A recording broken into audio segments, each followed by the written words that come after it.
All right, what's up? What's up? What's up, you bold beauty boss? We are continuing this journey on these expert interviews, like I call them. And let me share with you really briefly about our next guest here. Our next guest, before I introduce her, I'm always looking in the group of who's doing what, who's the comments people are making, and the reason why I watch like a hawk at the comments is I'm looking for people that have extensive experience in the beauty industry that can help elevate us all. And so our next guest, when I saw she left a comment on how she pivoted her business, and I think it resonated with me a little bit more, because I say the same thing, that instead of trying to do a relaxing experience for a clients coming in, let's give them a relaxing facial. I saw that Darcy had left a message. She goes, you know what? I pivoted from relaxing to skin treatment. So instead of giving that relaxing experience, which again, you can make money doing relaxing experience, but I always believe the profit is in the pain. That if you can help a client with a painful situation, acne, hyperpigmentation, rosacea, melasma, the usuals, then you can get paid well. So first of all, Darcy, thank you so much. Thank you for spending your time to share some of your ideas with us here today. Sure. Thanks for having me. All right. So let's get this party start going. First of all, share us a little bit about you, your experience. How did you become an esthetician? What brought you down this journey? Sure. I've been an esthetician for a while. I've been in the skincare industry since 2005. And I have a clinic in Costa Mesa and a clinic in Park City. So right next door to Newport Beach, in Orange County and Park City, Utah. I've been an educator, brand educator for multiple companies for skincare and equipment. And, I got into this because I had never had a skincare regimen. And one of my friends said, hey, try this. It was an MLM company, but I had never had anything but bar soap. And I'm not even joking, Vaseline intensive care lotion on my face. That's it. So my friend handed me this sample of something and I went, oh my gosh, my face has never felt like this. Then another friend who's an esthetician took me to the Vegas show. It has to have been close to 15 years ago. And that's when I went, oh my God, I found my dream. This is my dream job. And I went to school and got licensed, and it's all about growing. So here I am now working my two little places. That's crazy. You know what? It's so interesting because we never know where one life is going to take us, where we find inspiration from, and who that person is that can introduce you to something new, whether it's a new career and something that you and I were just talking about briefly offset is, when you work with a coach, you learn something new, you learn something different. Just one idea, one experience can completely change the trajectory of your life. So let's get to the skinny of it, because I know your time is valuable. Share with us, and again, this is the one comment that Darcy made. I'm like, I want to know what Darcy knows, because Darcy is speaking the language that I wish more estheticians were speaking, and that was pivoting to acne. So you talked about how you pivoted to acne. So what were you doing before, and then what and how did that pivot happen?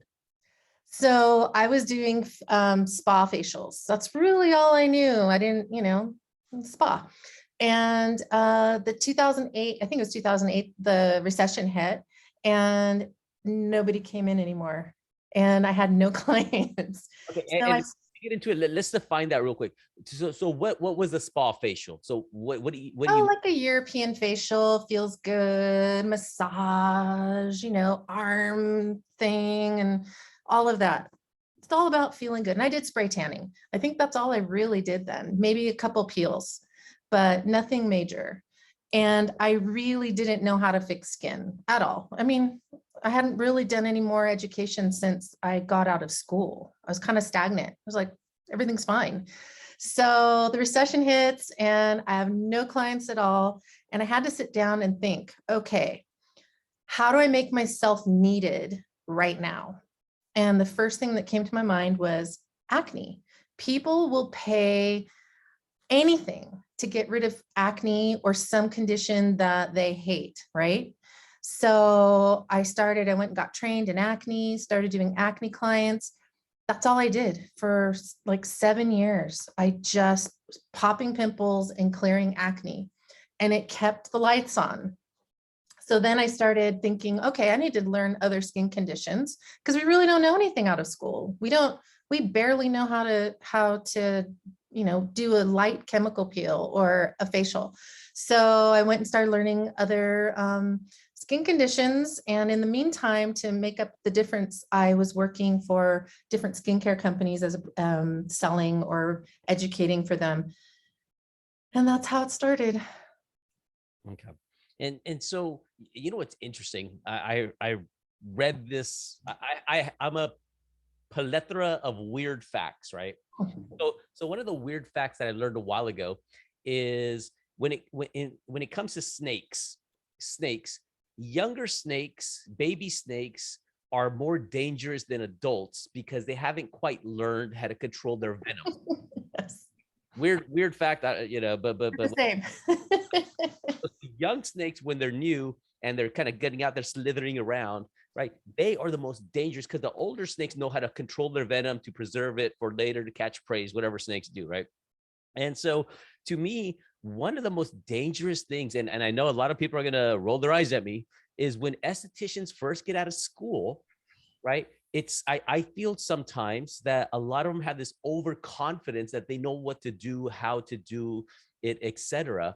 And a lot of the times what I've just noticed is that they're not ready for the business. There's so much that the school hasn't taught them, right? Touch with us, share with us briefly about that a little bit. What are your thoughts on that? I totally agree. I always say that they teach us just enough to be dangerous. We don't know enough. We are overconfident. I can't tell you, oh God, Wick, I pushed an extractor through someone's skin one time and it went thud through the pimple into the skin and it was stuck. I've waxed people's vaginas shut.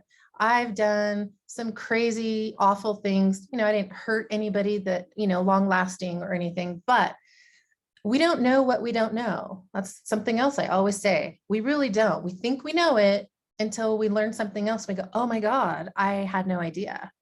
So I think it's one of the most dangerous times as well, is when we're brand new until we start learning and like really hitting the education hardcore. So you went from the relaxing, the European facial, the foo-foo-ness to acne. How did you start finding clients to do and work on? Because you said you were doing acne for what, 6-7 years? Yeah. So it only took a couple people, like, in my regular client list, took only a couple people, and I do model calls. Every so often I'll do a model call. And I see that that's up there a lot. And I think I did a model call for acne clients, sent that out to all my clients. I think I went to the local high school and put out a flyer for their football team and said that I was going to donate back like 10% back to the football boosters for anybody that comes in and gets treatment, whether it's acne or whatever. And that's how people started coming in. And then it's word of mouth, right? You just need those few first ones. Ooh, And then they start telling people. I like that football idea. So I know that was a while ago. Do you know roughly how many people you were able to get by going to the high school? No, but I don't remember. It's just every so often I'd write them a check, for a few hundred bucks. And then I go to the next school and do the same. So all the schools around me, I did that. Back then I gave to a lot of charity causes, and, you get one or two people, but that one person brings in other people. So I have one of my best clients still today from 2008, Wow. from one of those charity things. Yeah. In my California place. And that's a great way to think about it is, one, whether you're giving to a charity, you're donating a facial or whatever it may be, or giving a percentage back to it. You never know who's looking.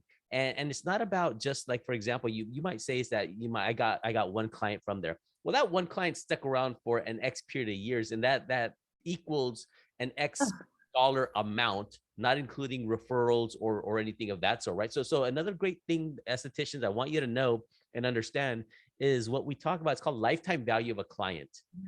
Yeah, they might do that initial treatment for 100, 200, whatever it may be, but you multiply that by the years you understand that that one client is now worth thousands and thousands of dollars. So you want to look at the long run of a client, not that short-term thinking of, oh, I'm not going to give away a free facial. Oh, I'm not going to do this. And that's really a short way to think about your business, especially if you want to, you're going to be in here for the long run, right? Sometimes you have to think outside the box, and then you have to think and look at the bigger picture. I think that's hard for us because we're just looking at it. We're not business people. I would say not most of us are not business people. Of course, there's those that have these business brains, but we weren't taught business. And so sometimes you have to look at that bigger picture and say, okay, I'll give away this $150 facial for the potential of bringing in that lifetime client. And if it doesn't work, it doesn't work. Next, right? And there is no guarantee. So I hope you all understand this. Like a lot of times in any business idea you put out there, you put out this idea or that idea. And the cool part about business, and another saying that I just heard that I love, is you only have to get rich once. You can try 50 ideas, 49 that fail. It only takes one for you to reach a certain level or to reach a certain amount of success. So that's the cool part about business. It's not like you're gonna offer to do a free facial for a nonprofit and nothing comes out of it. You're not gonna go bankrupt, right? Mm-hmm. You're not gonna lose a ton of money. You know, you've invested some time, you've done a good deed, and if you get something from it, great. But don't rely on that, right? So Darcy, what else? So you're obviously doing well in your business.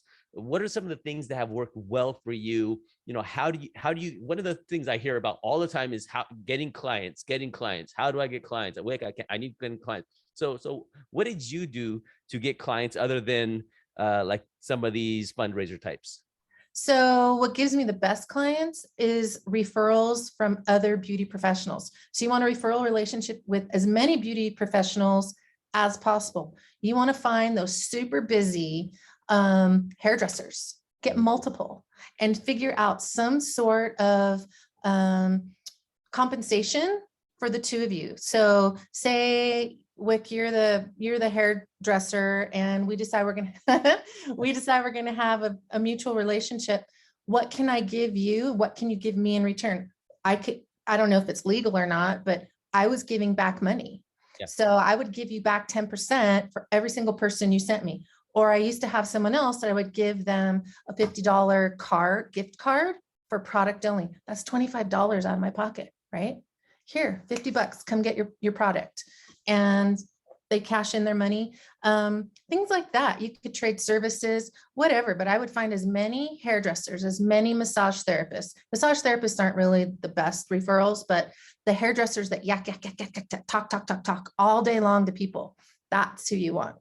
Okay, so if I was that hairdresser, how did you approach them? You know, go through that with me. What would you say to them? How would you say, you know, try to make it a win-win, or how would you approach? Because that, you know, I'm really glad you're saying this, because step one here, find good small businesses you can partner with in your community. Hairdressers by far, I believe, to be one of the top, if not the top. And then the other thing is, I don't know why a lot of estheticians are so whether it's shy or whether it's insecure or whether they're afraid, they don't, you know, they won't go and make that introduction, right? And I was saying, dude, you got to do it. They're all nice people, and estheticians as well are powerful, dude. You can fix skin. That's like huge. So how would you approach another hairdresser? So what I used to do is I would look online and find people that are just booked, right? And I'd ask friends for referrals. Then I would either go in, which is kind of hard because they're busy. I would email them, and I would text them now, but I would email them and I would tell them that I'm a small business down the street. You know, this is what I offer. I'm looking to build my business and help someone else build their business through a referral relationship. And then they would either say, oh my gosh, let's talk more, or they'd say not interested. And that's okay. Next, right? So you might get, like you said, one yes per 10 no's. That's okay. You just keep doing it. And you have to get out of your comfort zone. And I'm a shy person. So I'm great with my clients in business because I kind of have to put I had a friend who was in sales at Nordstrom's, and she was like the top salesperson. And she always talked like this, and oh my goodness, and oh, you look beautiful. And I would have to try and pretend I was her just to have a conversation with someone because it's not naturally me. So I'm like, hi, my name is Darcy. How are you? Da, da, da, da, da, da. And I smile and it's not me. It's me pretending to be her. That's the only way I could do it. And you know what? It's like, and that's fine, right? I mean, whether it's you being yourself or one thing that I always tell folks, I was like, find somebody that's doing really well. Obviously, if somebody's at Nordstrom and one of the top sales reps and they're doing certain things, when you greet a client or somebody comes in, what would you rather hear? Hi, welcome, or it's like, hey, welcome. I'm so glad you made it, right? Yeah. Like people are Personal. you don't know what's there's going on in their life. They might be okay. They might have had the worst day. And if you can be that ray of sunshine for somebody, it's like those first impressions, like what did it say? Those first impressions matter, right? You don't get a second chance for first impression. So why not make somebody's day? And sometimes I don't feel like it. Sometimes I don't want to, or I feel ugly inside. But I'm like, you know what? This isn't about me, right? It's about this client that came in that and Darcy will touch about this a little bit later now in terms of the importance of a client and how to value a client, because here's this person that came, they had other things to do in their day, things going on in their lives, yet they came to me, they trusted me to put my fingers on their face, right? And to me, as sometimes estheticians, I don't think you value yourself enough of the magic you have and how highly you're valued by the public. The public values you because you know these secrets, your education on how to make all this look beautiful, right? Let's talk a little bit more about the value of a client, because you and I were laughing about before how so many estheticians, that's one of my pet peeves. They're like, oh, if a client does this, I'll fire him. I'll fire him. It's like, shit, you're firing clients left and right. It's like, gosh darn, everyone's not perfect. No, we're not. And if I always equate it to, okay, people go into Starbucks, right? They have great customer service and you have a bad day and you bite off the head of the person that's, give you your drink or you ordered from. They don't fire us. They just go, okay, thanks. Here, let me fix it. Right. So I feel like I've never fired a client ever in all this time, either place. I've never fired one. I had one that was crazy. She was legitimately had something wrong with her and I let her fire herself. So my thing is, like you said, when they walk in the door, I always stand up. If I'm sitting at my desk, I stand up and I walk over and I have a big smile. I say, oh my gosh, so nice to see you. I'm glad you're here today. And everybody gets all smiley, right?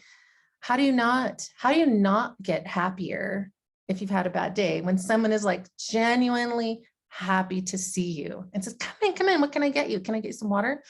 And as far as firing clients, I feel that they are paying my bills and, they may drop $1,500 in a day. And my job is to make them happy no matter what. Even if there's a product that I can't return, if they return it to me, I'm going to take that damn product. Do you remember when Nordstrom's used to be, you could exchange anything, you could return anything? I bet you could return a set of tires and they would say, oh, sure, here, we'll take it, right? No receipt, no questions asked. That's kind of how I modeled my business from the get-go. I want to be the Nordstrom's. I may not know a whole lot about aesthetics, but I'm going to be the Nordstrom's. So people come back. And it's funny you mentioned that tire. So if some of y'all don't know, again, first of all, Nordstrom is just known for their customer service of going. It used to be. I know it's things have changed, huh? Well, let's just say they used to be, right? And what made them really popular, and this is, I don't even know how old this story is, but an old woman once came to a Nordstrom and she brought a tire with her, like a car tire or something, right? And she goes, hey, I'm going to return this tire. And the people at Nordstrom, they're like, okay, well, do you know roughly how much you paid for it or what have it? And it was, let's just say $100. And then Nordstrom, they just gave her $100 back. Here, Nordstrom does not sell tires. Right. And so when people ask her, like, Nordstrom, why did you take that? Go here. This woman who's a client of ours, so she probably buys other things, lugged this big ass tire here. And we did not want her to have to carry that back to her car. But because of this story that you're hearing now from me and has been repeated probably a million times since, it got Nordstrom like super duper famous because they took back something that wasn't theirs just because they're like, that's how good our service is. We will help you and stuff like that, right? So, and a couple of things, and just to kind of go back a little bit to the hairdressers that we were talking about, and what Darcy mentioned is here, you know what, what's really would be really ignorant of me is to think that every person I contact wants to work with me, right?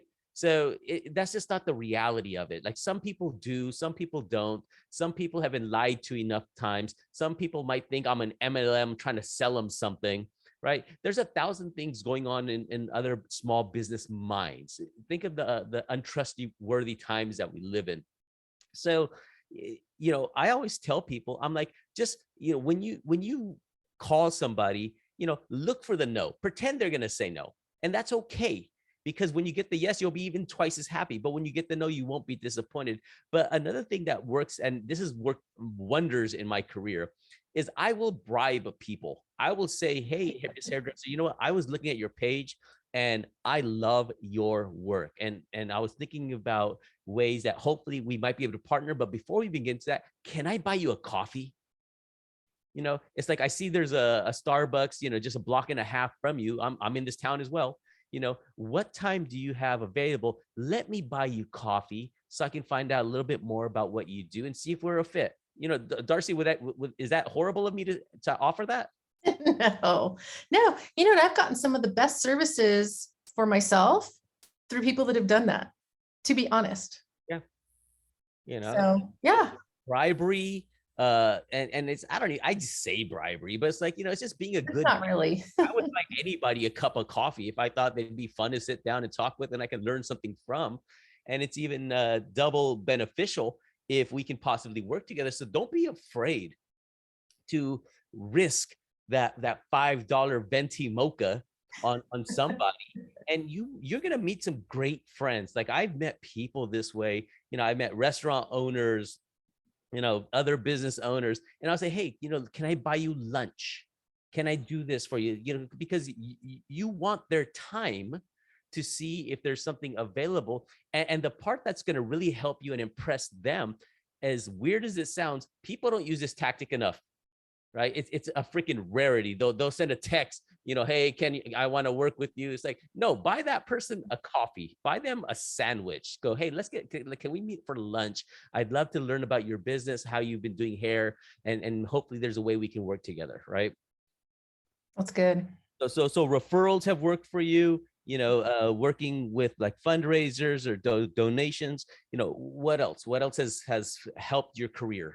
Networking groups and Chamber of Commerce. So I'm in Park City right now, and I'm trying to build up this business a little more. So I've been going to a networking group, and once they know what you do, they can refer you. It's a little tough in the beginning because, guys don't know how to refer you. So, you really have to explain well what it is you do and have before and after pictures and things like that. Chamber has been really good as well. Like this week, so I'm on here with you. Last week I was on something, I can't even remember. And then I was on a chamber thing, and then I'm going to be on another chamber thing, and then at a different city that I sit between, and then I'm in a newspaper. So it's like slowly things start falling into place as you get to know people. And I know it's a little harder in cities that are big, like in California. There's 3 million people in California, or not in California, in Orange County. Here in Utah, there's 3 million people in the whole state, right? Completely different. So you kind of have to tweak things around, and know it might take a little bit longer because you have more, I don't even say it's competition. You have more colleagues out there, but at the same time, you have more people with skin. Everybody has skin. So everybody is a potential client. That's true. If you have skin, right? And you treat skin, like that's a good mix, right? It's like, it's easy to see, because if you see a skinless person, you're like, okay, oh, probably still help them. Go, hey, I see you don't have skin. Maybe you would like, right? I don't know. So chamber, what kind of networking groups do you do? Do you like BNI? Do you do this, that? Like what? I do BNI in Utah, and I did another one in California that's no longer around, but any kind of those things. Chamber also has networking lunches, and they have mixers, and you just pay, like, if you're not going to join yet, you just pay the small amount, $15 or whatever it is, to go. And that's a great way to go and kind of see if it's something you want to do. I mean, you're going to be uncomfortable, and that's okay. I mean, the first time I went to a networking group, I had to stand up and just say my name and what I did. And I was so scared. Thought I was going to throw up. My knees were actually knocking. And the little guy, oh, I remember his name, David, little old man, reached up and grabbed my hand with both of his. And then I went, oh, okay, I can say something. And he just held my hand while I was trying to speak. So clearly it was very bad. What's crazy? It's like, hopefully anybody watching this can realize and relate, because I go through it myself. I think we all do. It like when you're new at the chamber, or you're gonna announce yourself, you know, who you are, the name of your business, whatever. It's so weird. It's like, I know my name. I know what I do. Why am I so terrified? Right. So Pass me. like as it gets closer, you're counting, okay, I'm 3 away. And you're like kind of hyping yourself. Okay, I'm Darcy. I'm Darcy. I can do it. It's like, I could not even say my name. It was so bad. It was so terrifying. Now I'm okay, but God's green earth do you go to these networking events and network with people, like you know, like, because we all, again, how you mentioned, I feel the same way. So you know, what is your approach? How do you talk to people instead of being that wallflower that you probably want to be at times, right? I still have a problem with being the wallflower. It's really difficult for me to walk up Yeah. to someone. So what I've done when I do chamber stuff is I found someone on Facebook who lives in my city and who does chamber stuff. And I said, hey, do you want to go together? Ooh. And he was like, oh yeah, let's do it. So I have like a little wingman. So we always get there. We get our drink, because I'll feel much better once I have a glass of wine, and we'll eat the food. And then, you know, half hour into it, we start going and networking. And usually my thing is I try to catch someone's eye as they pass by me, because I'll sit at my table all night and be comfortable.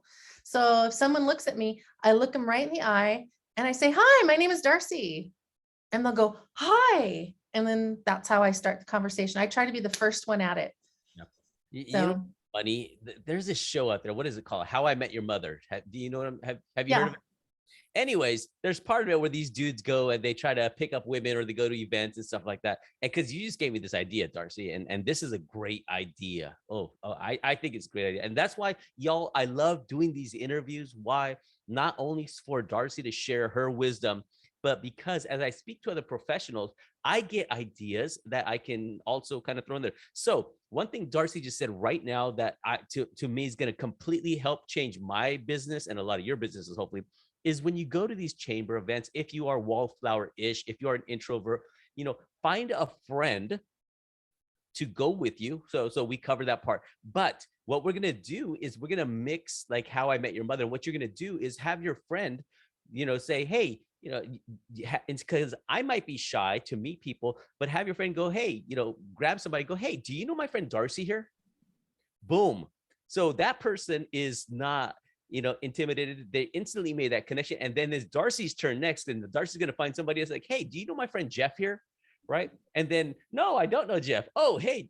And then you just, because sometimes the hardest thing is just getting it started to introduce, because once you start speaking to somebody else and you realize that we're all there for the same reason, you know, no one goes to, well, there's some people that go to the chamber lunch just for the food. I'm not going to lie. I know. yes, but, so but, good. but most people will go to network to meet people, because that's what it is. And it's not just BNI. BNI is fantastic. Chamber's fantastic. Any service group, they got the Rotary, the Moose, the Elk, any animal out there that's part of a club, right? That's a good way. So that's awesome, right? And were you able to get clients from these networking events? Were you just able to spread your word? What were you able to do? As a matter of fact, today, I just met someone last week at the chamber, and the guy had vitiligo and he had alopecia. And so we're talking, he's the one that brought it up. I did not. And when he said something, I said, I'm looking for models right now for hair restoration and returning the vitiligo, the melanocyte activity for your vitiligo. If you're interested, he texted me just before we got on. So that's a big bonus for me because the guy's in finances, right? He's got tons of awesome clients here. But yeah, that was my one. We'll see.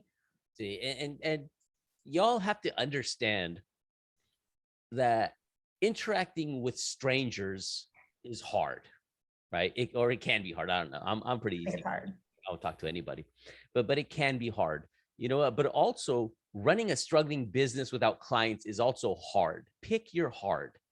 And if you are a business owner, there are so many things that you are now responsible for. You're the receptionist, you're the janitor, you're this, the truck, the toilet's clogged, get your plunger, right? There's many of things that I think estheticians or many business owners didn't find themselves or think they would be doing or in charge of, yet here you are, right? And doing that. And the coolest part, and Darcy, hopefully, you can relate to this as well. I cannot tell you how many times I met one client, either that one client just became huge for me, like the one Darcy mentioned that was been with her for many, many years. But more importantly, that one client introduced me to 20 more clients, right? So you don't know where it's going to go, but if you don't step out, if you don't do these things and pull up your cojones and get a little bit brave, one thing that you will know is nothing's going to change. Yeah. When you leave outside your door and you interact with these service groups, the chambers, the BNIs, there's at least a possibility. You have hope, but not doing it is as if it's the same equivalent of not taking the shot. You have 0% chance of every shot that you do not take, right? I think too with that is I used to be really scared I was gonna offend someone. I still get scared with that. I don't want to offend anybody, but hey, your skin looks whacked. Do you need yeah, I'll say that anyway. But it was more like for the business part. I was scared to talk into anybody. I was scared to put myself out there. I feel bad if someone, it's just like constant emotional fluctuation. And then one day I decided, you know what? It's not personal, it's business. So I can't have that emotion into anything. If someone doesn't want to work with me, hey, go home, think about it. You know how to reach me if you want to do it. That's my where I am now, where before I was like, oh my God, what did I do wrong? Why didn't they want to work with me? You know what I mean? So I just had to switch that mindset. It's business. Now I love my clients and I'm emotional about my clients. I love my clients. I have repeat clients. I don't have walk-ins. And that I can be emotional with. I've sat and cried with my clients. But business in general, no emotion. It's business, period. right? And That's what works for me. yeah, and that's an awesome way to look at it, right? Because it's not emotional in terms of, it goes back to what I say. A lot of the times I think estheticians live in an unrealistic world where they don't want to get the rejection. They don't want to go up and feel like, oh, they said no to me and now I don't want to do it anymore. But as a business owner, I have all these weird analogies like baseball, right? If a person has a batting average of like 300, right? So that basically means they hit 3 balls out of every 10. They miss 7. They hit 3, and that person is going to go in the Hall of Fame, or they're going to be very sought after or whatever. They're known to be good, right? So don't look and pretend you have to hit them all or get them all. And sometimes one of the ways I avoid rejection, it's not a matter of, do you want to work with me? Yes or no. It's a matter of, hey, here's some information. And if there's anything I can help you with, if you have a question or you have anything, please let me know. please reach out to me. I would love to be able to help you. Our skin is a living, breathing organ. It's the largest organ on our body. And everybody goes through a situation where we might all of a sudden get this, and share a brief story. Go, you know what? It's so unusual. I'm an esthetician, and 6 months ago, I had a huge breakout right here on my jawline. But because I knew that I could at least control it as opposed to letting it control me, I was able to save a lot of stress and headache and not go get crazy. So skin does crazy things. So if you ever have anything pop up or you know anybody, please let me know. I'd love to be able to help you and answer any questions. Right.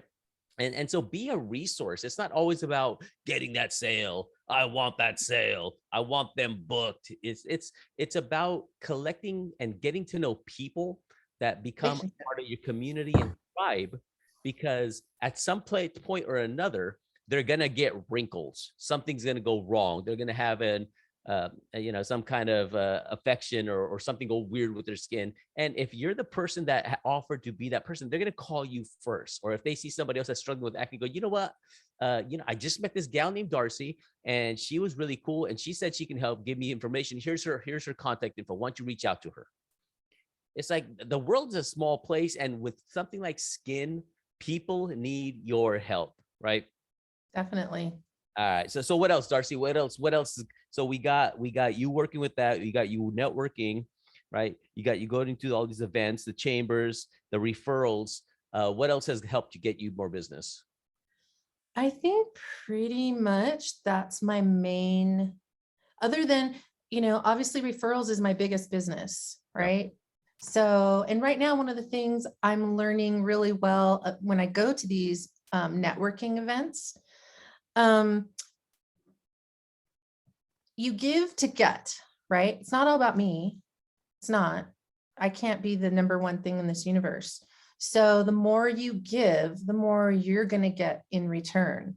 And that's been something like I love to give to our aesthetic community, but it's even more. I feel like it's more than that, like in life in general. Like if I want to get more business from my clients, what I have to be continually giving to them, not expecting anything in return. And eventually people do. It might take a while, but it happens, and it happens quickly. I feel like once it starts, it's like the momentum starts.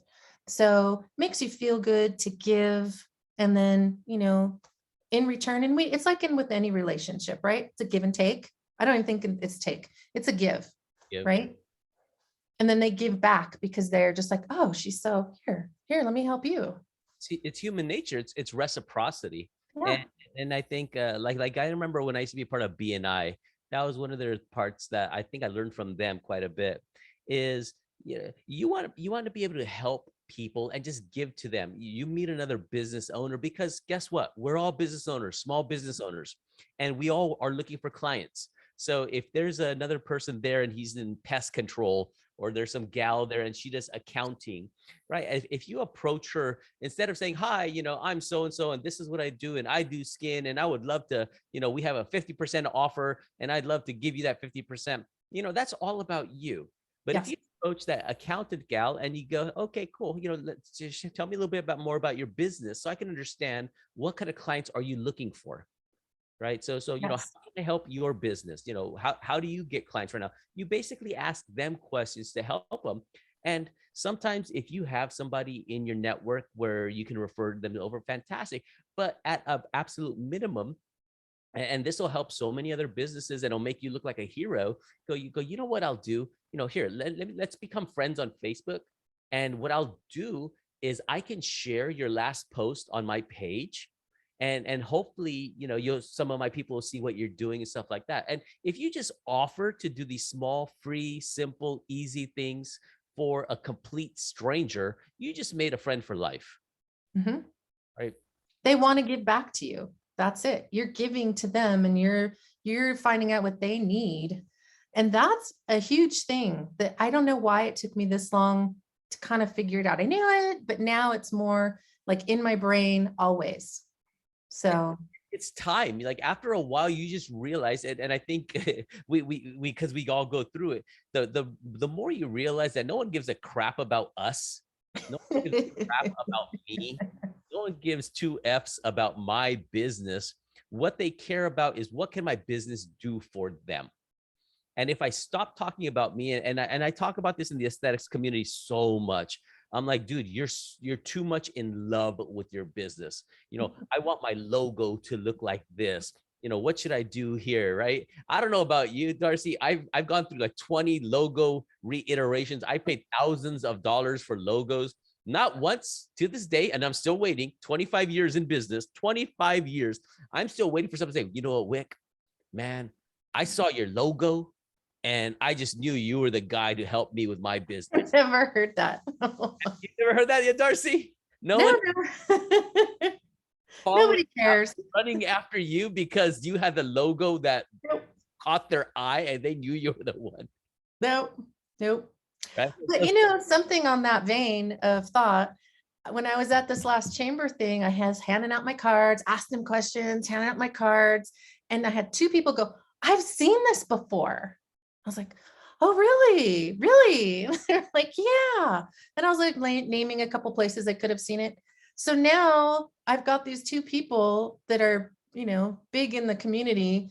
They think they've seen my logo somewhere, and I'm so, not that they said it's a great logo, they just said they've seen it. So now I'm on their mind. And that's just for me giving out, talking, finding out what they do. And oh, I'd love to see you. Come on in, give you a discount on whatever. And you know what? There's so many fun tricks you can do. And one thing that I'm known for, I am notorious. I used to run business. I go to different trade shows and conferences, and literally, Darcy, when I would go, they would name it Wick. This is Wick's trade show, because I would run that. When I attend a chamber mixer or a BNI mixer, I am a relentless beast. I will not leave every single person because I know I'm there for my reasons, nobody else's. But Yes. what I do, like, and there's just small, cute little things, is like if I would give somebody my business card, like let's just say I was an esthetician, and I would give my business card and say, okay, give them the whole spiel and everything. And then I'd be like, wait, hold on one second. Let me see that card again. And then I would take the card back, and with a pen, I'll be like, I'll put like a smiley face and I'll put like 20% off, right? I'll be like, I really liked you here, right? See, it's something small, goofy about you giving something to somebody, taking it back, making it personal, and giving it back to them. You basically made one interaction with a stranger, like 10 interactions, right? So small things like that. So let's get into your money now. Let's talk some money, not funny. Let's talk about the real money. So you went from relaxing facials to treatments. What did that do for your business in terms of that transition? It went straight to six figures, Yeah. like within a few months. So I think I was telling you earlier, if I made 5,000 a month, I thought that was amazing. And I could never, that was my limiting belief, the cap I had, 5,000. So at one point, if you thought you made $5,000, you thought you made it. Yeah. What else do I don't need any more money. That's good. But I also didn't think I could make any more money. I was shocked. I started with a business coach around that time, and I had all these limiting beliefs, all this weird, just crud, right? It just so happens his mom was a therapist, so he'd start getting into those therapy sessions at the same time. Well, I hit 7,500 and I went, oh my God. So my next month's goal was 9,000. Oh my God, I hit that. And then when I hit 10,000, I was like, I can do whatever I set my mind to. Why has it taken me this long? And just kind of evolved into more treatments, and my business I have two. They're both well into nice figures. And you know what? It's just crazy when we think about these limiting beliefs. And it's truth be told, that is the only reason I am in the aesthetics industry. And I've said this to many a time before, is when I was a long time ago, a year and a half ago, like my wife, I told her, I go, baby, you need to get some facial treatments because you're looking homeless, right? She just wasn't taking care of herself. Love my wife, freaking gorgeous. My wife is drop dead gorgeous. Like, I am a really good salesman to bag a woman like that. Let me tell you. Yeah. But she started getting a little bit too comfortable sitting at home a lot, Get a lemon. right? Just trying to do stuff with their face. And I'm just like, babe, what are you're not taking care of your skin. So in that journey of trying to find skin treatment for her, of saying, hey, babe, just go get a facial, right? Let's just start simple. And that's when I found out that the average esthetician is making 35,000 a year, right? Yeah. So that's about 3,000 a month. And they have hit a ceiling, like, you know, like your 5,000, they have hit a ceiling where they feel like this is what I got, or someone's only doing 500 a month in retail sales, and they're like thinking they're making it. And when you see the other side of it and go, you know what, that is not even making it. It's like, you know, I'm not here to dictate what is wealthy, what is not wealthy. You know, to each person, it has their own levels. If someone's saying they're happy with just making 3,000 a month and they're content with that, fantastic. Some people don't want to work more. So to each their own. But to the ones that do want more and saying, you know, I don't want to be at 3, I want to be at 5, and then I want to hit the 10. And at that point, that there is no ceiling in this industry. Like, as a business owner, you can wake up today, go, you know what, I want to give myself a raise today.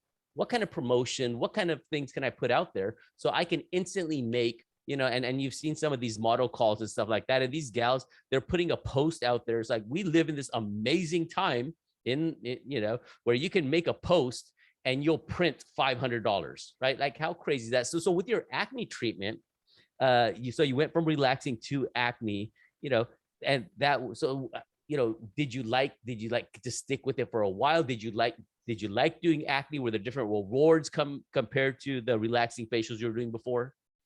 I loved doing acne because I was learning as I went, right? You're learning what works and what doesn't. But I loved working with, it's mainly teenagers that would come and see me. You know, I had a few adults. And then I started working with people that were on Accutane. Well, I was told in school, you can't do a facial on anybody on, you know, tretinoin or Accutane. And I was like, but wait a second, if I do my research, I can. So all these things that they had, you know, I feel like in school, they tell you stuff so that you don't hurt anybody, right? Because you can hurt somebody. And then I was realizing, oh, but all this other stuff you can actually do if you know how to work with it.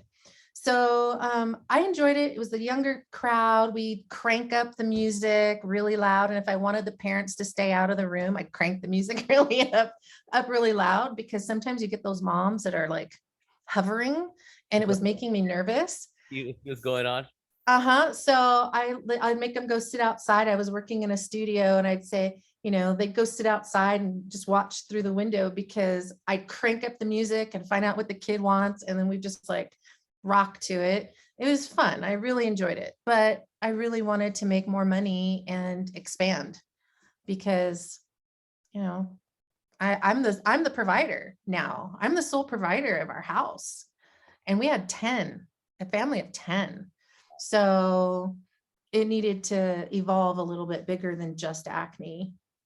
So I don't know, and that's awesome, right? And again, it's what I continually preach. A lot of the times I see estheticians that, you know, they have a lower ticket item. So like, for example, when you do acne and stuff like that, like, what was your ticket price? Like, what's an average ticket price of what your service goes for nowadays? well, back then I was charging, I'm not even joking, $50 for an hour treatment, right? And then they had to use their product. Now I charge, I don't even do hour treatments. I have one on my menu, and that's $185, but everything's going to be somewhere between, you know, depending if it's a treatment or if it's a chemical peel, it's going to be somewhere between $265 and $1,200. Yep. So it's just, I moved to the higher ticket. I knew I wanted to bring in the higher end client base.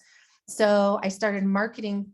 First thing I did was I raised my prices, obviously over $100 in one fell swoop. So my clients that were there didn't have to pay that, but anybody new coming in paid the actual price. And I had to figure out how much I want to make a month and not sit there, and I'm not my ideal client, right? I had to make this all for my ideal client. I'm not going to pay that. What I charge, I'm not going to pay that. So I'm not an ideal client, and I have to get my head out of it. The ideal client I want has multiple homes, you know, multiple cars, throw it down with the black Amex and they don't even look at the total. That's who I want. And so I had to start bringing those people in, and that's what I have now. And you know what? And that's what you put out is what you get in, right? You know, garbage out, garbage in. And a lot of the times, and don't get me wrong, estheticians, I will say this, you may hate me for it, but if you're promoting relaxation facials, right, you are not getting it's going to be hard to get paid your worth. That's just my humble opinion. So right now, Darcy, you know, how long does an average treatment of yours last? Because you said you don't do hour anymore, you don't do an hour or whatever. Roughly how long is an average treatment for you? An hour and a half to 2 hours, depending. So I'm all inclusive with my pricing for the most part. There's a couple things I do add-ons for, but if you're coming to see me, I want to do what your skin needs. I'm not going to say, hey, do you want to add on LED? Because you really need it because you're kind of inflamed right now. Then they say no. And my name is on their face, right? So I'm just like, okay, I've got that leeway between an hour and a half and 2 hours. So, hey, you really need some LED. I don't even tell them. I'm just like, okay, You here just you snap it on there like, yeah. you know Yeah, what? but you know what? I have a lot, my clients are all repeat. I'll be honest, I have maybe 34 appointments a month. Wow. It from one location, the other location, maybe 10 at the most. So, you know, the bulk of my income comes from every person because I don't see them unless they're on product for 2 weeks first. Then they come in and I do what I want. I just, you know, I book them. I don't do online booking very often, but I book them and I say, okay, next time we're going to do this. Is that okay with you? It's going to be, you know, 2 hours. Yep. So what do you do? Like you put up when you first meet, let's say, a new client, do they come in first and you do a consult and then you put them on product and Yes. then you do a treatment after? Oh, after. So 2 weeks later. I remember this. I really like what you're doing here. So tell us about this. So if someone wants to come in and they have to do a consult first, and in the consult, your consultation does all the selling for you. I don't ever say, well, I really think you need this because da da da da, or you should really look at this. I don't do that. So they come and sit with me. I find out all the information, everything that they hate about their skin. I don't say hate, but it is. They're coming to me for help. They don't like something. So we go over it all. And then I say, okay, this is how it works with me. And I tell them what it is. You're going to be on my product only. If you choose to come with me, work with me, you're going to be on my product only because I can't tell what you're using from home and what's causing the issues we have. If you're on my product, then I know how aggressive I can be with you, right? And nothing is sabotaging us. So this is what you're going to do. This is how much it costs. We're going to see you, you know, 1 or 2 times a month, depending on what their situation is. And this is how it's going to help you. And we're going to create a plan. If you decide to stay, you know, and work with me, we're going to create a plan for your skin. Okay. So I lay out all the money that's involved. This is what you're going to get for it. This is what we're going to do. And here I'm going to pull out the product that I think, you know, would be beneficial for you. And I line it up and I just say, so this one is for the wrinkles that you said you don't like around your eyes that make you look like your grandma. This is going to address that. That's all I say. Next one. This is going to help with the texture of your skin that you said bothers you and looks rough. Put it down. Go down the line. And it's like needs-based selling, right? Mm-hmm. Put it down, go down the line, tell them how much that's going to cost. And I'm going to add more later down the road. I'm like, okay, I want to do it. I'm like, okay, here it is. I'm going to see you back in two weeks for your first appointment. That's how I do it. So they have to know everything. They have to know they're going to be on the product. They have to buy it and they can't be on anything else. I don't say throw it away. I say, just put your product in the back of the shelf. And when you're done, when we're done, you can always go back and use it. They're not going to because they've been using drugstore product. Yeah. And you know what? So one thing that I love, everybody, please listen to what Darcy just said. And, you know, put this on pause, rewind it, watch this shit again. And the reason why is Darcy talked about the products for the problem. You know, this eye cream is for these wrinkles that you said you don't want. Is that correct? You want the wrinkles to go away, right? Right. Fantastic. This is what that's going to do that. Okay. Okay. Boom. Sold. Right. Darcy did not go, this product right here is vitamin C with squeezed from the freshest oranges mixed with sea salt. Because what a lot of estheticians do is they start talking about this is gonna, this is gonna increase your collagen and it's gonna help stimulate skin growth and increase skin turnover to that, what's gonna help formulate a deeper epidermis. Okay, y'all. The confused mind says no. Confused mind says no, and education and too many estheticians are too educated for their own good, because the smarter you think you sound, the less shit you'll sell. Is like, no, I don't want to hear this. If I ever hear somebody say this is going to stimulate collagen, right, and skin turnover, Darcy, I don't know about you, and maybe there's some clients out there that are pretty smart. I rarely have heard of clients that go, you know what, do you have something that can stimulate my collagen? I've been really looking for collagen stimulation lately, and it's like, no, people have this cream for these wrinkles. Yes.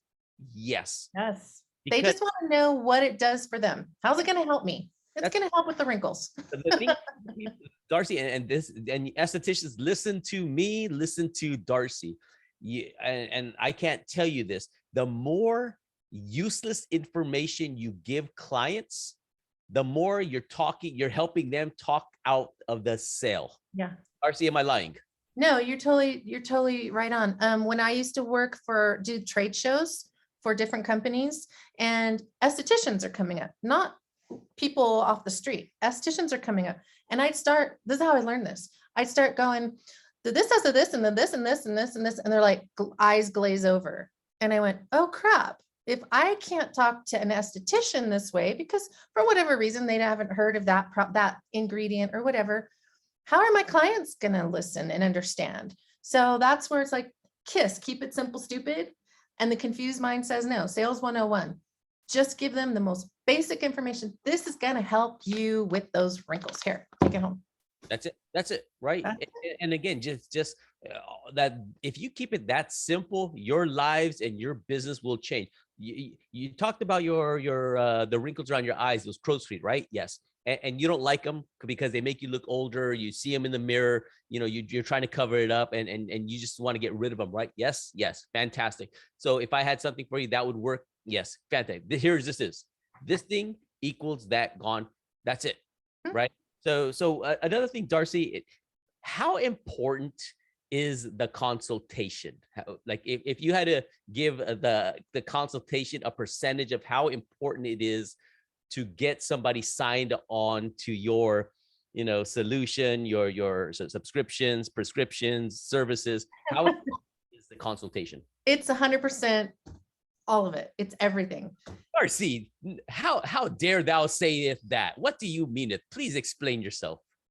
Your consultation is where you're giving them the information they need, right? You're telling them they came to me because they had a problem, right? Now I have to tell them the solution. Can I help or can I not help, right? And hopefully I can help, which I usually can. And so then I have to put out how it is that I can help them, what it is that I can do for them, because they just came to me, I want this gone.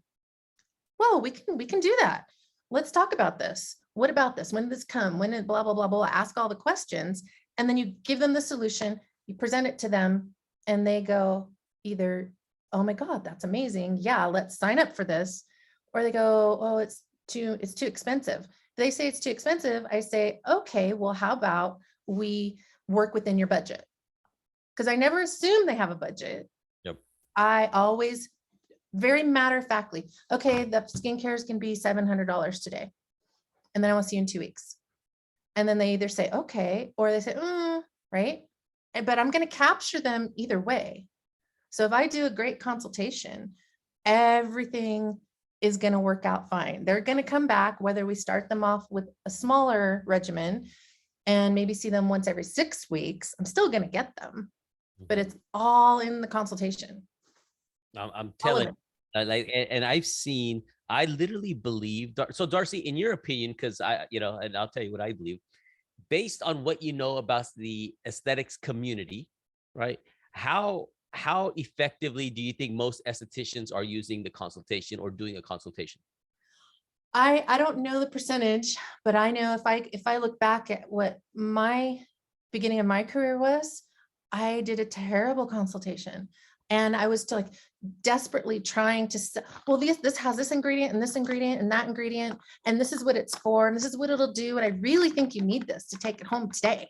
And they're like, yeah, no, I'll think about it. Well, here, try a sample. And I'd send them a sample. And then they're like, well, I need another sample. Okay, here's another sample. I don't even do samples anymore. Yep. You're on board, or you'll get back to me later. And it's just like, next, right?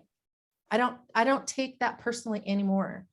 You So can't I help think everybody. You can't help everybody, and not everybody wants to be helped. It's weird as it is. Some people are just natural victims. A while ago, I heard a story about, let's just say, like a boat flipped over in the ocean or something of that sort, and then there's a helicopter that goes and is coming down, and somebody asked the helicopter pilot a question. They go, you've got 50 people down there. Your helicopter can't fit 50. It can fit maybe, let's just say, 10 people. How do you determine which 10 do you save, right? And you know what the pilot said, and it really helped change my mind, Darcy. It goes, you know what? We save the ones that want to be saved, because as we're going down, there are people swimming towards us. And in the aesthetics community, that's what you want. You can't save the other 40 because they're all frantic and they're just waddling, and God bless their souls. Jack in Titanic went down, that good guy that he was. So what hope do we have for these other people? But at the same time, for the aesthetics, you can't help everybody, and some people don't want to be helped. But, and I'm not a good fit for some people. Exactly. Right. And that's okay. But I would say, because of doing a good consult, I probably capture 95%, if not more, of everybody that walks through my door. And those are pretty darn good odds. And yo, listen to this. If there's a one thing that to me is critical, that I am personally spending an obscene amount of time on, is how to do a rock solid consultation. Because if your consultation is solid, you will be able to pick up a good percentage of people that want the service, because some people have it in their mind, they're like, well, I'm not sure, they're on the fence. If you can do a great job, like Darcy's talking about, you will get a obscene amount. So if you're not getting a lot of people, if you're doing and meeting people and people are not buying your service, or they're not buying products or whatever have you, I promise you, it is because your consultation is not hitting the points. Because the purpose of a consultation is to gather all the information that at the end of the consultation, the client might bring up as an excuse. Because sometimes people need help making up their mind, right? Darcy, the other day, we went to Taco Bell, the wife and I, right? Taco Bell's menu is pretty same, hasn't changed much. My wife, who's been to Taco Bell maybe 100 times, will still spend 20 minutes at the drive-thru looking at the menu. We go to Starbucks, and I just want to bang my head against the wall. I'm like, fuck, here goes another 15 minutes.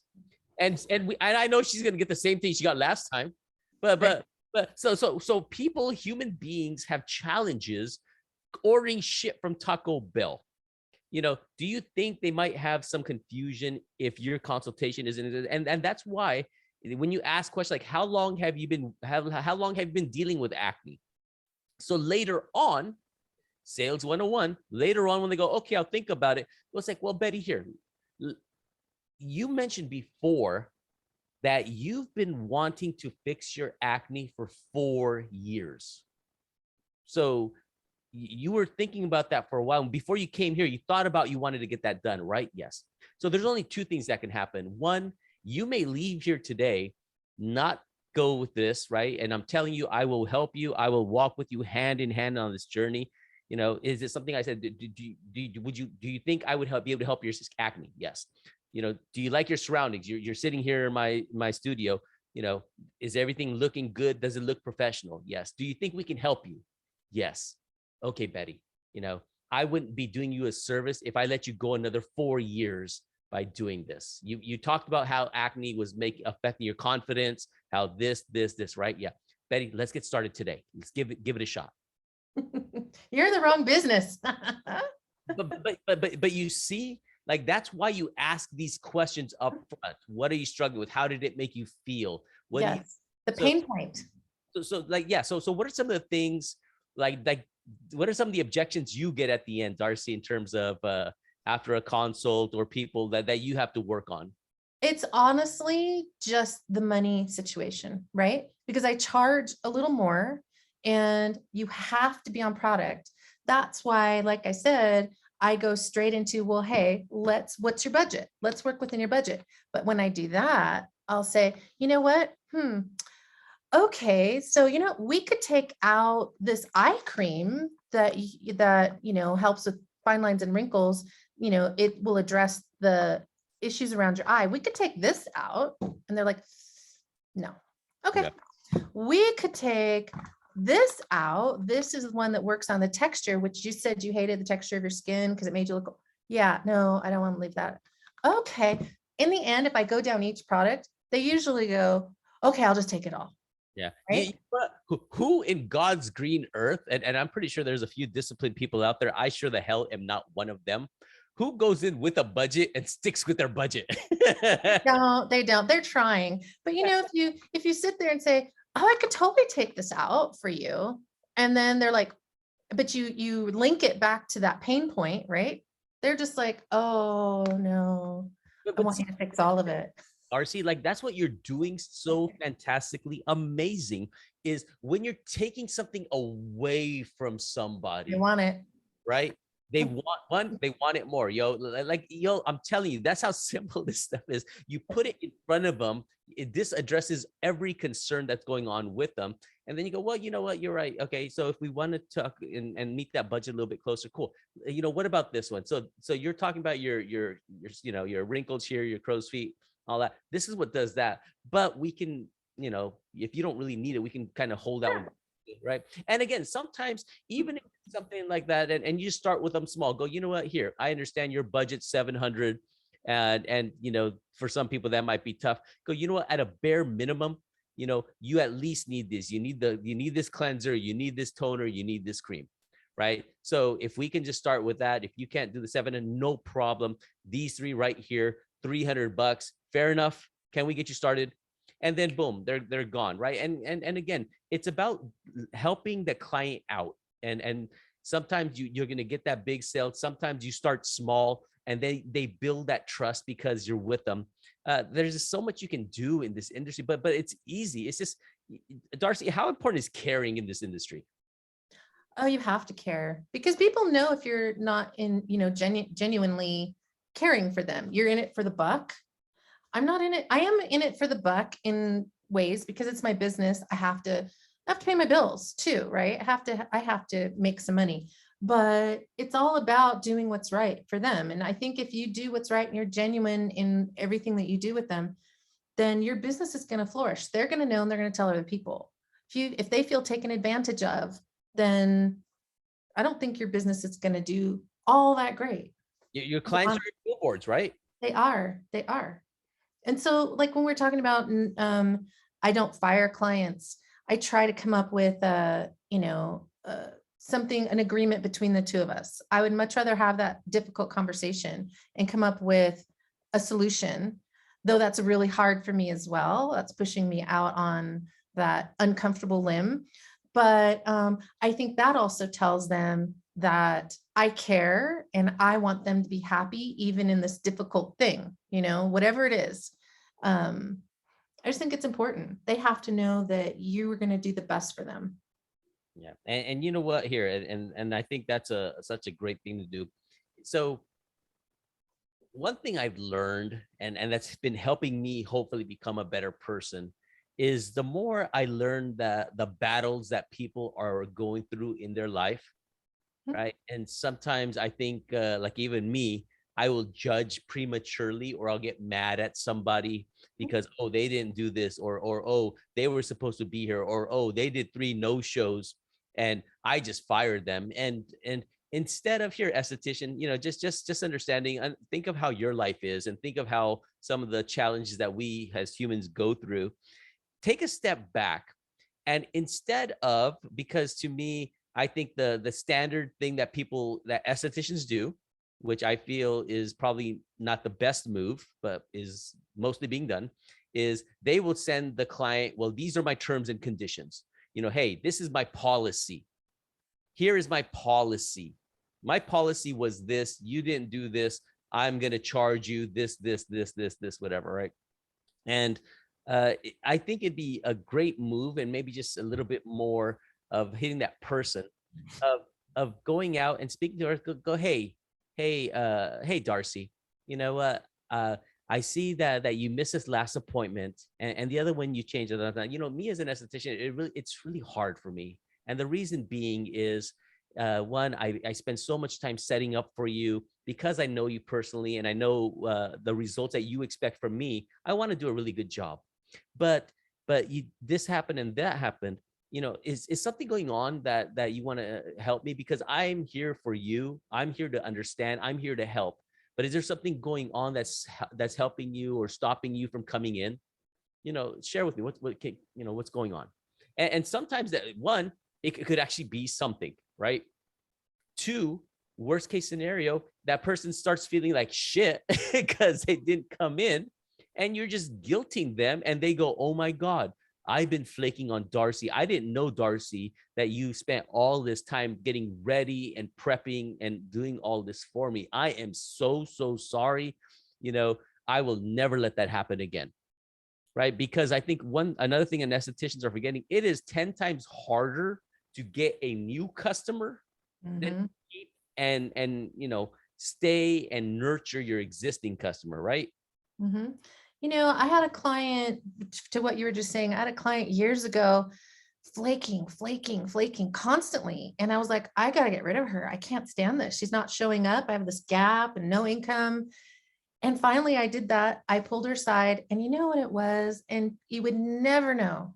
Her mom, who has mental illness and is a drug addict, moved in with her. And so she was dealing with ODs. She was dealing with so much, and she was in her early 20s.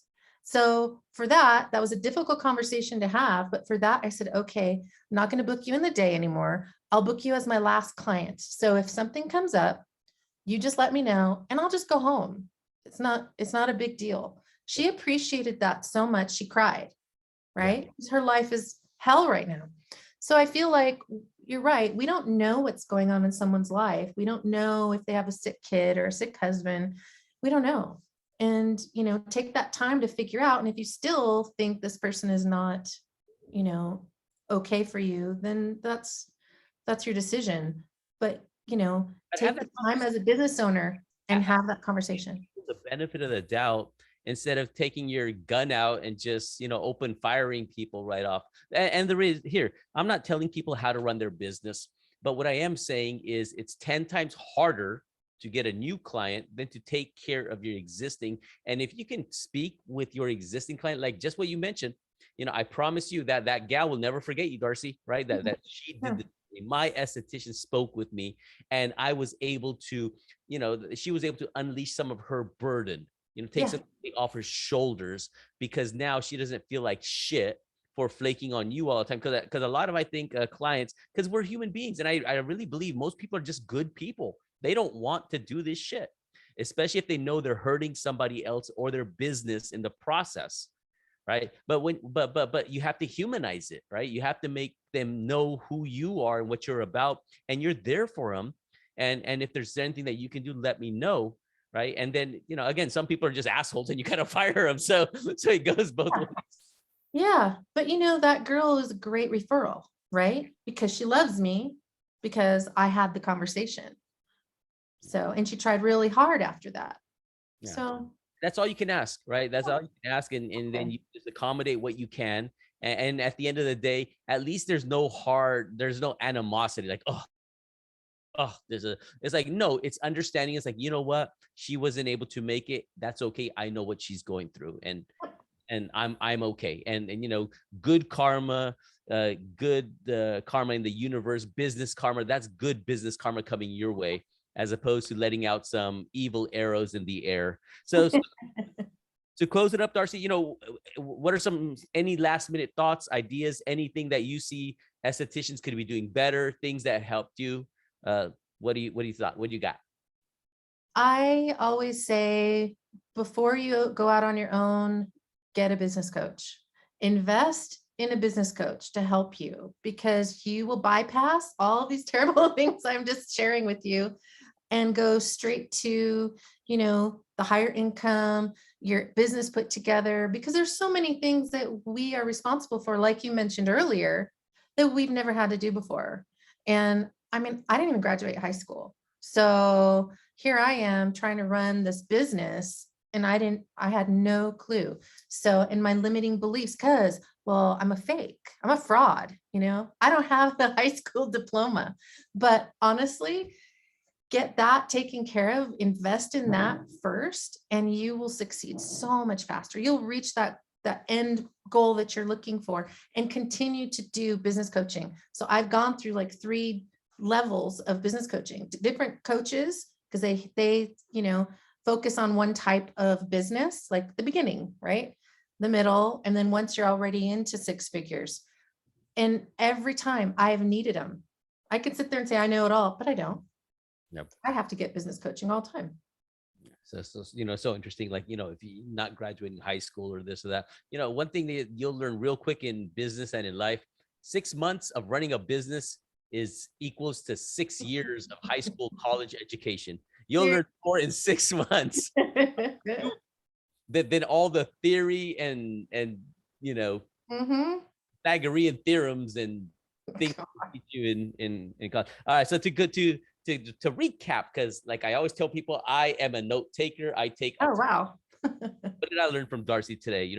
One, always look at how can I be needed, right? Looking at that, just like, what service can I provide for the clients in your area, in your community, right? You're looking for people that are in school, high school. I love that thing. The referral relationships that Darcy talked about with hairdressers, professionals in the community. You find the right person. Don't be afraid of hitting that person up, sending them a text, an email, calling them, use my tactic, take them out for a coffee.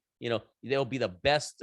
You can make $5 turn into $500 real quick by investing in that. Networking groups, BNI chambers, right? Just doing that. One thing I love, like Darcy says, is if you are a little bit of an introvert, sometimes snag a friend, snag a homie, and just tag team them like wrestling, and just tag, you're it, and boom, give, right? I love the way that, and I think this is the main thing that got me connected with Darcy, is how she pivoted from the relaxation of just a normal European facial type of thing, the foo-foo, to the acne and other skin treatments that helped elevate her business. She talks about products to problems. This product equals this problem. You want problem, go bye. This product, good. That's it. Nothing fancy there, right? How important are our consults? 100%. You heard it from Darcy. You do a good consult, Darcy's closing 95% of her business. Shit, it doesn't matter. Even if you do a good consult, you close 80% of your business, right? Those are really, really good numbers. If you're not closing that percentage, it's your consult. I'm telling you, right? Don't try to fire your client. Try to inspire your client, right? Get with your clients and just say, hey, what's going on? Have that heart to heart, because you'll be so surprised, just like the Darcy story of the battles people are fighting, secretly fighting. And they're, a lot of times they don't talk about it, and they're holding on to that burden, which also equates to a lot of people thinking about suicide or things like that, because they feel they're alone, right? I really believe estheticians are such wonderful human beings.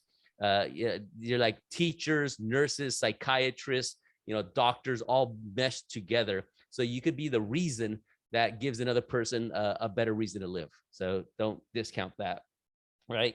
And that's what I got, Darcy. Anything else you got? No, I think you tapped me out.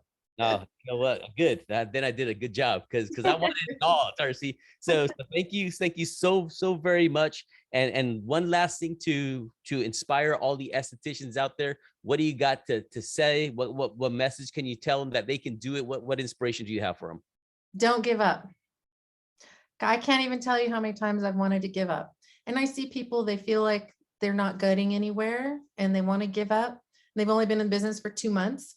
Don't give up. You have such an amazing career ahead of you. You just need to get some help getting it started. Sometimes we just don't have the knowledge to do it by ourselves. We need help. That's it. And help is here, whether it's our group, reach out to Darcy, hit her up, you know, uh, that's what we're all about. Is we're all about helping and inspire the next level. You'll be surprised if the esthetician that says, man, if I hit 3 grand, I'll make it, then the levels just change. And Darcy is just proof that at once she thought 5 and she'd feel alive, and then now 5 and she'd be starving, right? So so things change to that, and be prepared for that change. Success is literally just one idea, one concept away. If you take notes like I do when you watch this, take notes and just act on a couple of these ideas one at a time. Don't overwhelm yourself, and you too can reach 6 figures and beyond. So thank you so much, Darcy. Stick with me for a minute. Everybody else, take care. Peace out. Bye-bye.